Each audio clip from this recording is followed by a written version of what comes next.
Hi everyone, welcome to yet another episode of FC Insider Television. My name is Hans Dekker. FC Insider Television is a show where we talk about Chinese football.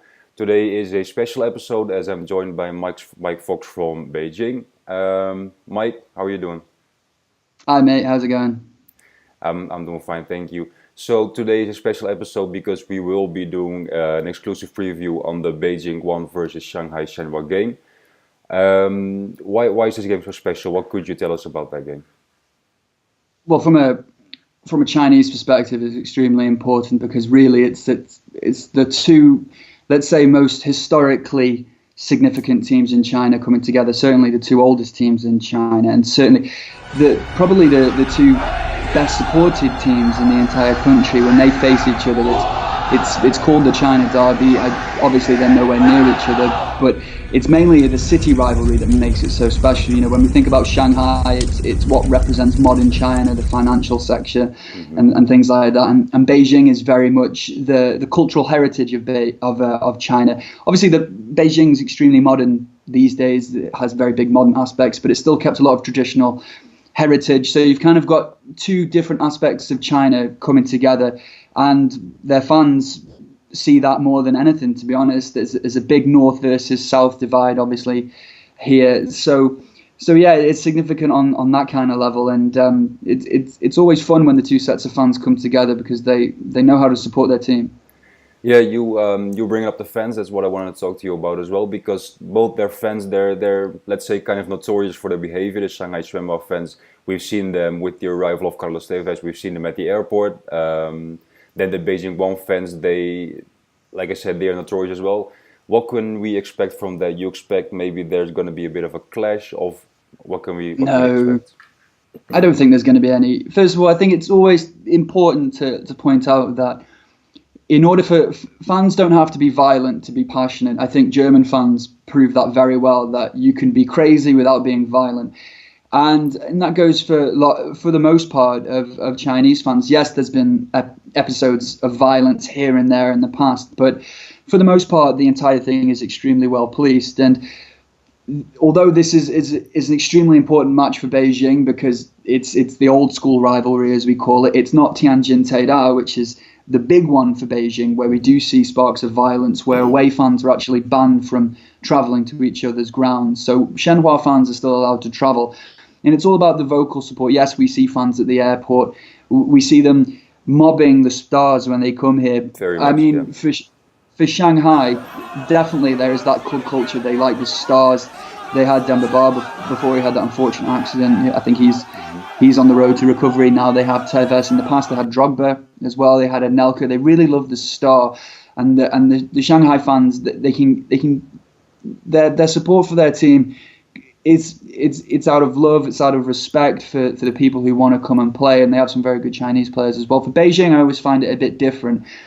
The Beijing club culture it doesn't matter who you are, really. You've got to put 100% in. You can be Cristiano Ronaldo, or you can be Burak Yilmaz, who they've got at the moment. You've got to put 100% in. You don't have to be the best, but you've certainly got to give it your all, and they respect that and that's their club culture. They don't really like the stars. We don't really see Beijing signing many, let's say global talents that shine on the world stage. In the past they had Freddie Canute, and the fans took to him. So I wouldn't say that the fans have got a right or wrong attitude compared to what they have, but they certainly have different attitudes to the way their team is. I think we're not going to see any violence, especially in the capital. Beijing is extremely well policed, especially around football matches. Security is extremely tight. I've seen it before with Guangzhou fans when they won the title in 2015. They had to stay behind for nearly an hour and a half before they were allowed back onto their coaches to make sure the area was completely deserted. So I think similar procedures will be in place, but we can expect around, I'd say, close to 2,000 fans coming down from Shanghai, enjoy Beijing, stay overnight, have a night out or whatever. And for the most part, it'll be good banter. Yes, there'll be the odd swear word thrown at each other, but we won't see any violence. We'll just see an extremely loud workers' stadium, and the Shanghai fans certainly won't be fazed by that. All right, so we could expect a great atmosphere, which is good, of course. Then, speaking of Beijing, you're in Beijing right now. How's the atmosphere? Can we already see maybe the people really living up to the match? Do you hear something maybe when you go to a restaurant, people are really looking forward to this match? How's the atmosphere there in Beijing? Well, this year, the match has fallen on a national holiday, so everyone seems to have left. Then again, that might mean we have more Shanghai fans coming down because there's no work here on Monday or Tuesday. So that could create a better atmosphere. People might come out more because it's a holiday. I'm not sure. Right now, usually around this time, the fans are, I suppose, they're skeptical. That's the way I'd look at it. The Beijing fans, I know, it's too early in the season for them to get excited about anything. Mm-hmm. I think they're still unsure about maybe the new system that the new coach has put in place, and Shanghai fans, there's been a bit of inconsistency with them as well. Right. So I don't really know how the fans are feeling because there isn't enough time to be in the season to be cocky about anything. Exactly, it's only the third week, of course, and last year they had a bit of a disappointing season.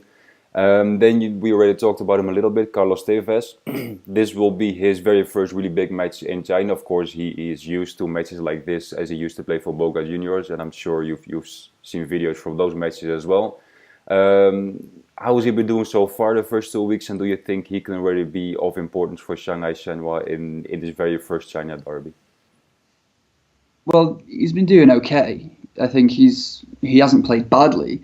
But when we think about the media attention that surrounded his move and surrounded how much money he was getting paid and the furore that came with Carlos Tevez, the brand that is Carlos Tevez, I don't think he's set the world alight. He's scored 1 goal in the league so far when they played against Jiangsu in the opening game. They won that 4-0. They played very well. But I personally think the Chinese Super League doesn't really suit players like Tevez because Tevez, for years, he's made a career out of just running around, which is great. He just works extremely hard. He runs and he runs and he runs. He runs the channels. He runs everywhere. So wouldn't he be a better fit for Beijing 1 then? No, because they've got Yilmaz, and Yilmaz is a better player right now. I've said that so many times. I've got hammered for it in the past. I think Yilmaz is the best striker in the league. I think it's going to be interesting to see how the players compare when they come up against each other at opposite ends of the pitch.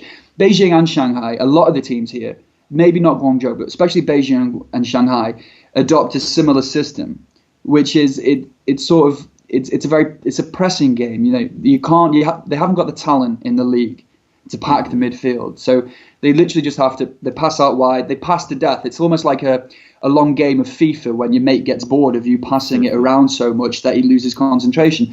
That's essentially the Chinese Super League. Yes, that's essentially the Chinese Super League. There's nothing wrong with that, but you've got to play to your strengths. And Yilmaz, he's quicker than Tevez now. They both play a similar game. And Tevez has made a career, like I just said, about running around and picking up loose balls and things like that. But I honestly think he'll maybe get over 10 goals. I don't think he's going to set the world alight. I think that the way to go in the Chinese Super League is what Beijing did by going for players like Yilmaz, who are certainly well known, certainly have proven themselves, but they're not going to be on the cover of FIFA anytime soon or anything like that. And he's been doing really well. Last year, Yilmaz was tired a lot of the time. He was picking up an injury. He then went to the Euros, which knackered him out even more, and he still managed to score 14 goals.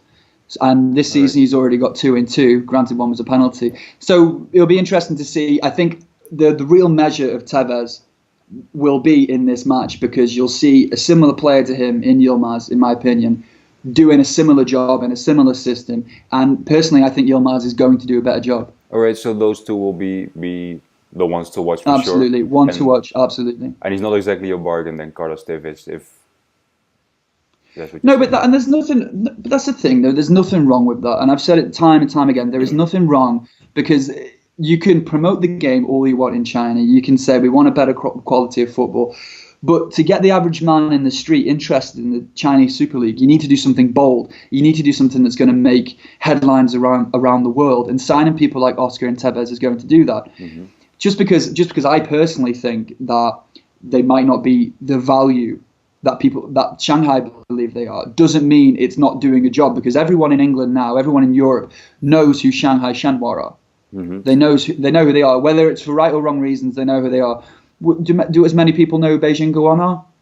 I'm not sure they do, because they don't go for the marquee signing. That's their club culture. They perhaps don't do that. Like, as I said earlier, the fans like someone who'll work hard. They don't perhaps like the big name. So again, it will be interesting to see how Tevez does. All right, exactly. So he doesn't just bring on the pitch value, but there's a lot of off the pitch value, so to speak. Absolutely, yeah, absolutely. Right. And then if Tevez signs for £650,000 a week, you get a year out of him. Okay, you've wasted a few £1,000,000, but then an up-and-coming Argentinian or a Brazilian might say, well, I'm not going to go to Europe. The next Neymar might say, I'm not going to go to Europe, I'm going to go to China. All right, that's how it could stem the interest. That's a very interesting point. Then about Burak Yilmaz, as you said, he'd been injured a bit last season. This season he already been injured as well.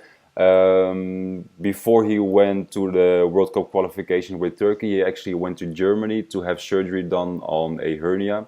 So hopefully he will be able to play. Otherwise, there's of course Soriano, who will be able to take his spot. Then for all the people who want to watch this match, make sure you check out the live section at FCInsider.com. There we have a couple of live streams from PPTV, which you can use to watch the game. Again, thank you, Mike, and hopefully we'll see you next time. Okay, see you again.